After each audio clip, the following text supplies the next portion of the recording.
And I welcome everybody again to our Arabia online lecture.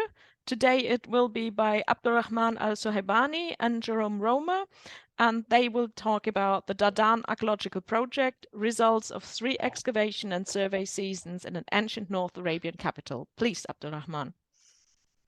Thank you so much, Stephanie, and please let me know if the presentation goes well.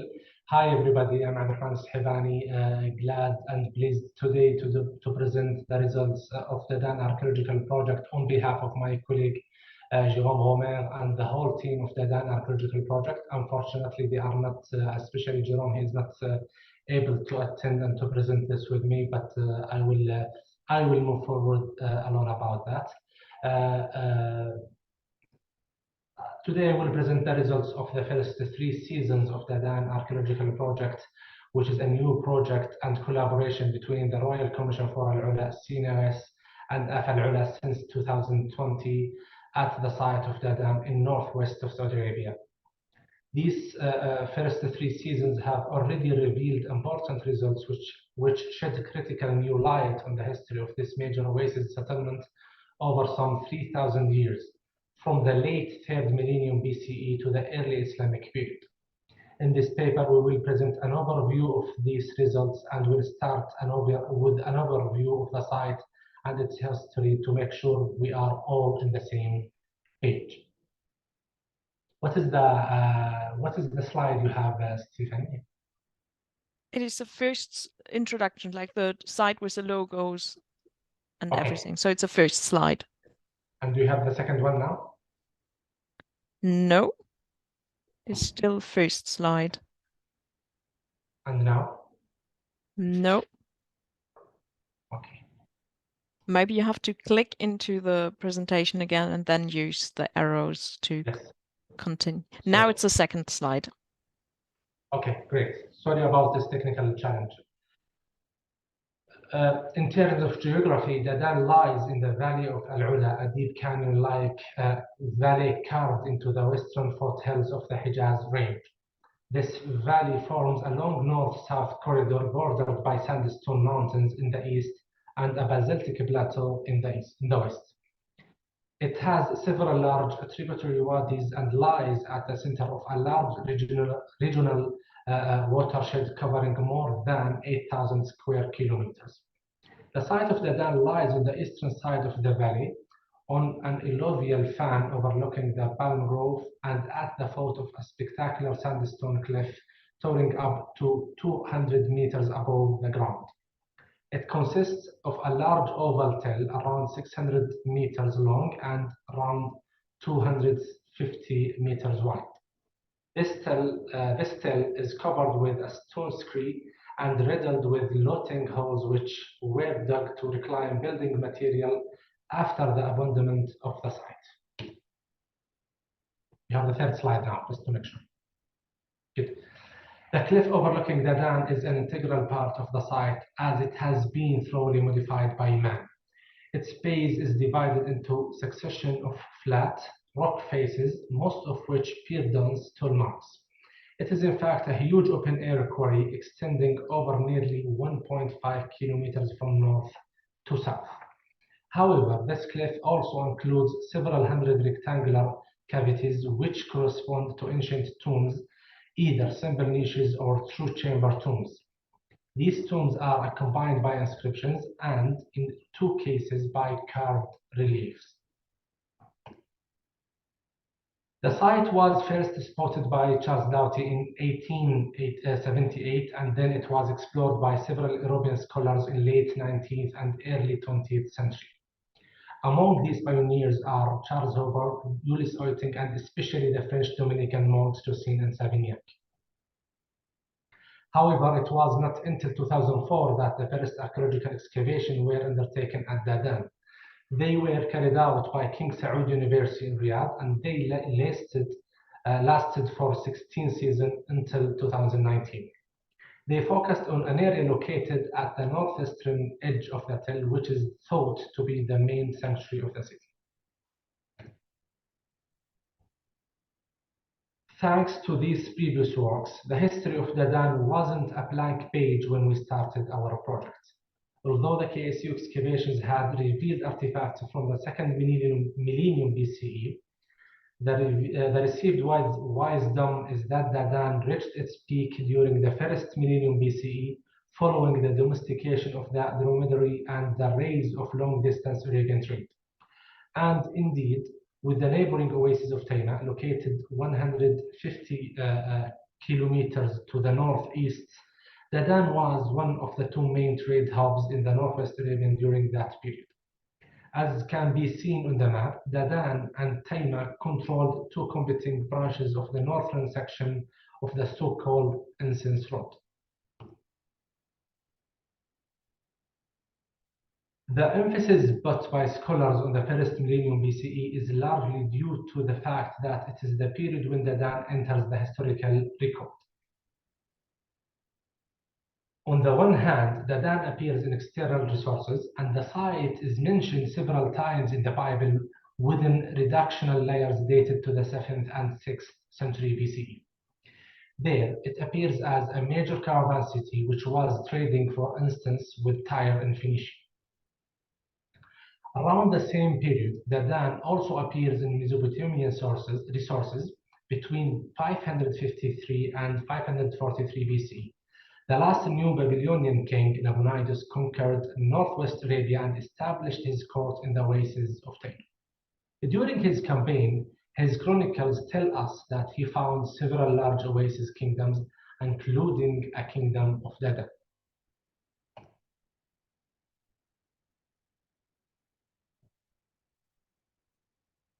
Interestingly,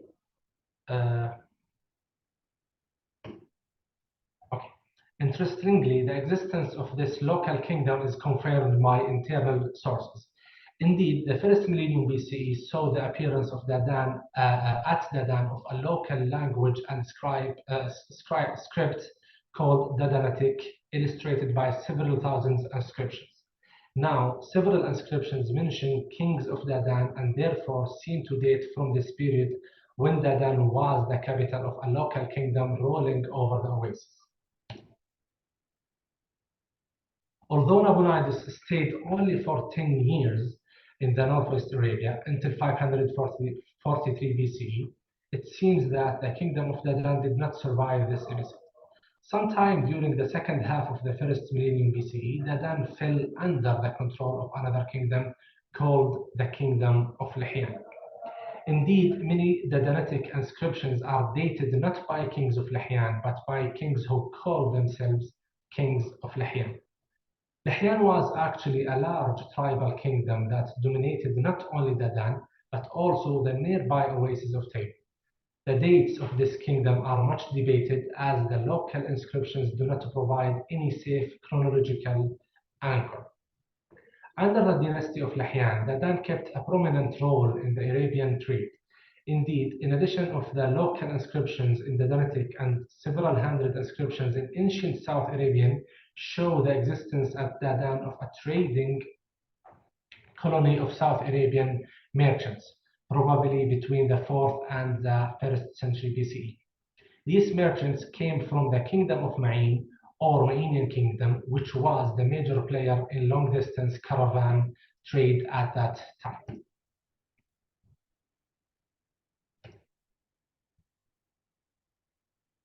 How, when, and why Dadan declined remains an enigma. However, it seems that during the last 2 centuries BCE, it was progressively replaced as a regional center by another settlement located 15 kilometers to the north, outside the al-ʿUlā valley, Hejaz. The main evidence for this is the fact that Hejaz started to strike coins during that period, while coins remained very rare at Dadan. Anyway, Dadan definitively lost its role as a regional political center when the Nabateans conquered the northwest Arabia in the late 1st century BCE and decided to settle in Hejaz. Dadan is generally thought to have been abandoned shortly after this in the 1st century AD.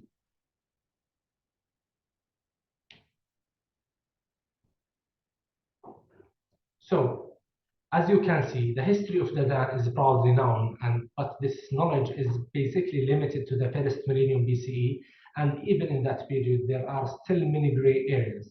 Issues like the environment of the site, its development, its organization, its economy, its material culture remain virtually blank spots. This is what encouraged us to take over the fieldwork at Dadan in 2020 with a large-scale scientific program, including extensive excavations, a systematic survey, and a wide array of specialized studies.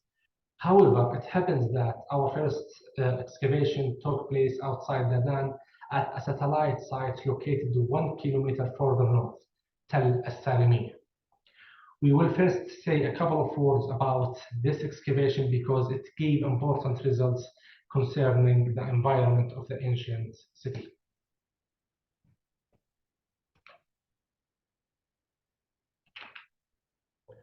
At Tell al-Salimiyya, we made a short test excavation which made it possible to identify two main phases. One between 1200 BCE and one between 1200 and 1000 BCE, and the second one between 800 and 400 BCE. Most interestingly, apart from the earlier paths, revealed vegetal remains corresponding to different parts of a date bounds. These remains, which were identified by our colleagues from the EcoSeed project, are the earliest evidence of palm tree cultivation in the AlUla Valley and in Northwest Arabia as a whole. Combined with the presence of massive architectural remains, this evidence strongly suggests that an irrigated oasis had already developed around Dadan by the late 2nd millennium BCE. Now, at the site of Dadan itself, our first excavation area corresponds to what is thought to be the main sanctuary at the northwestern edge of the Tell. This complex is organized around a large monolithic basin that was the only visible remain at the site before the excavation began. This area was first identified as a sanctuary by the two pioneers, Liḥyān and Savignac, at the beginning of the 20th century. Around the basin, they found the remains of several monumental statues, inscribed bases, and a large wall remind us of a sacred enclosure. This area was later extensively excavated by our colleagues from King Saud University over nearly 3,200 square meters. Around the basin, they revealed a large rectangular building with a very thick walls, interpreted as a temple as well as a masoned well. A large amount of Celtic and votive objects were found around it, including a series of colossal statues related in some way to the kings of Liḥyān. However, the area turned out to be hugely distributed by ancient and modern plunderings, and therefore it remained poorly understood. In this area, we resumed the excavations in the few parts that had not been touched by our colleagues from KSU in order to get a better understanding of the chronology and layout of complex. The results we obtained so far can be summarized in three main points. First, we identified a phase with monumental architecture earlier than that so-called temple and the basin. It comprises several rectangular buildings built in a very fine masonry, which were later leveled based on several radiocarbon dates. Those buildings actually were probably set up during the first half of the 2nd millennium BCE. The existence of monumental architecture at such an early stage was totally unexpected, and it totally challenges the view of Dadan as a mostly 1st millennium BCE site. Our second main result in Area B is that dating and interpretation of the main components of the complex. Based on the latest radiocarbon dates, it seems that the so-called temple and the basin were set up earlier than was previously thought during the first half of the 1st millennium BCE, that is under the kingdom of Dadan.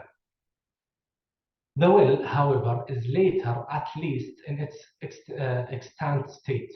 Since radiocarbon dates from its mortar point to the late 6th and or 5th century BCE. Now, according to the monumental Dadanitic inscription we found in the sanctuary, the construction of this well was part of a building campaign which also included, quote, the renovation of Mathab, that is that seat or the throne of the god. Interestingly, the word Mathab corresponds to Aramaic mutab, which is in Nabatean religious architecture refers to a Celtic platform. Based on this evidence, we now tend to reassess the so-called temple as a Celtic platform rather than an actual building. This platform would have been used to display large Celtic or votive objects, such as, for instance, the colossal statues found scattered around it. The third result we would like to outline here is the identification of a late phase in which votive and cultic objects from the sanctuary were intentionally destroyed and partially reused. The best example of this episode is the discovery we made of a colossal statue around 2.5 centimeter highest, mutilated and reused in a late wall, dated to the 2nd or 1st century BC. It seems, therefore, that a violent change took place shortly before the turn of the era, leading to a general reorganization of the sanctuary.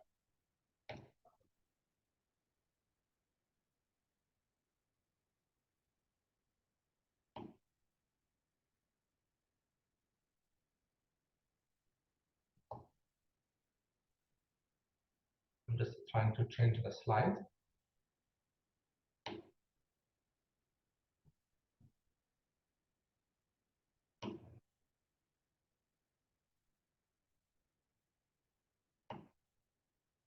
Okay. Our second main excavation area, Area C, is located further south near the center of the ancient city. It was selected because it featured the highest preserved architectural remains at the site, despite the presence of many looting bits. At first, this area was cleared of surface stones over nearly 2,500 square meters, revealing an entire neighborhood with at least 7 buildings and their streets. This neighborhood belongs to the last major phase of the site, which can now be dated from the 2nd century BCE until the 3rd century AD. That is 2 centuries later than previously thought. The buildings of this neighborhood were heavily destroyed by looting, but the thickness of their walls suggests that they originally had a significant height with several stories. The discovery of a massive staircase during the last season further strengthens this hypothesis.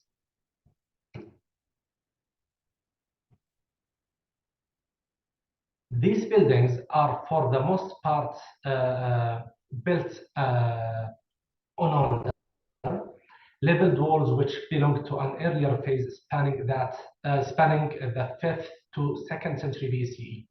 This phase is characterized by the presence of numerous imports from the Greek and Egyptian worlds, antiquated figures, and black glazed pottery, Egyptian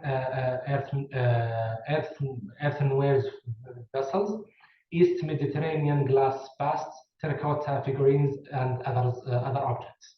These objects suggest strong trade relationships with the Greek world and Egypt during that period. Thanks to a large looting haul that completely obliterated the building of the latest phase, we have been able to expose nearly entirely a building from this period in its first stage. It seems to have been a house with a central courtyard and a portico, which remind us actually of Mediterranean layout. In the demolition layer of this phase, 2 fragments of monumental Mnemonic inscription mentioning the god wood were found. They suggest the presence of a Mainian temple nearby, and they are so far the first archaeological evidence for a Mainian public building at the site. Finally, we carried out 8 deep soundings in Area C, some of which were taken down to a depth of 5 meters. These exposed a phase of the second half of the second millennium BCE characterized by construction in a mixed masonry of stone and mud brick, and by the presence of a late Bronze Age painted pottery belonging to the so-called Orient painted wave. In total, Area C has therefore revealed a continuous occupational sequence of more than 1,500 years from the second half of the second millennium BCE to the 3rd century AD. Our third excavation area is of similar size and is located outside the ancient city at the base of the cliff. There, a series of Dadanitic inscriptions and two niches carved in a recess of the cliff hinted at the presence of a rich tomb associated with a place of worship.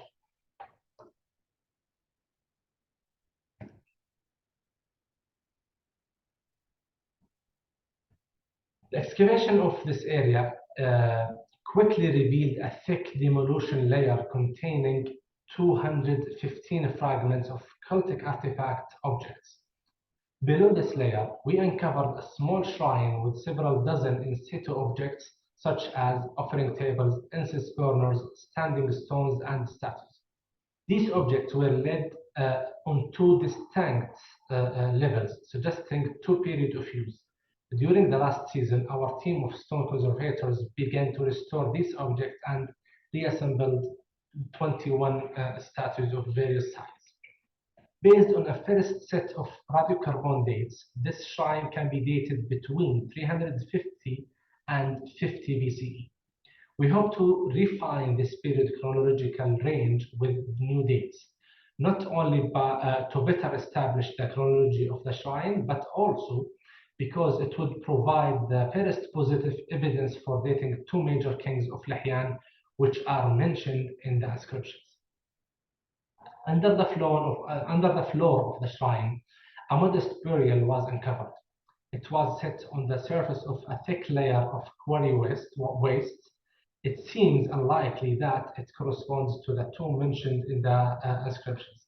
However, no other burial was found, although golden foils came up lower in the quarry waste. Eventually, what the excavations did uncover is an extremely well-preserved quarry floor under more than 2 meters of quarry waste. This discovery adds exceptional new evidences to the study of the ancient stone working techniques, which we are carrying out as part of the project. The last 2 excavation areas of our project belong to later periods. About 1 kilometer to the south of the main site, we identified a late antique settlement, and we are currently excavating its main building, dated between the 4th and the 6th century AD. That is the very poorly known period of Al-Jahiliyyah, the so-called period of ignorance of the late centuries before Islam. This building has thick walls and also a water supply system, and it has revealed rich material. So far, for the moment, we identify this area as the fortified residence of a ruling family. Interestingly, ongoing archaeological analysis suggests that its inhabitants had a very different diet from that of earlier population. So, as you can see, this late antique area offers avenues of research just as new and exciting as the ancient city.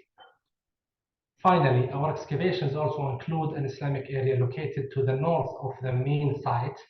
It is composed of a monumental building and a small village. We are currently carrying out extensive excavations in the monumental building in order to clarify its layout, function, and chronology of the building. The stratigraphic sequence we recovered ranges from the 8th to 11th century AD. As you can see, therefore, the history of Dadan doesn't stop at the turn of the era, as we previously thought. After the abandonment of the ancient city, the settlement kept shifting first towards to the south during late antiquity, then towards the north in the early Islamic period.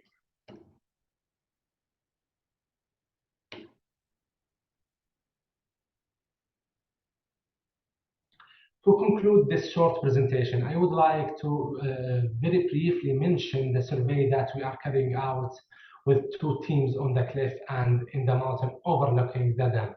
On the cliff, the survey has revealed around 2,500 archaeological features, most of which are carved tombs, ancient quarry fronts, and panels of inscriptions.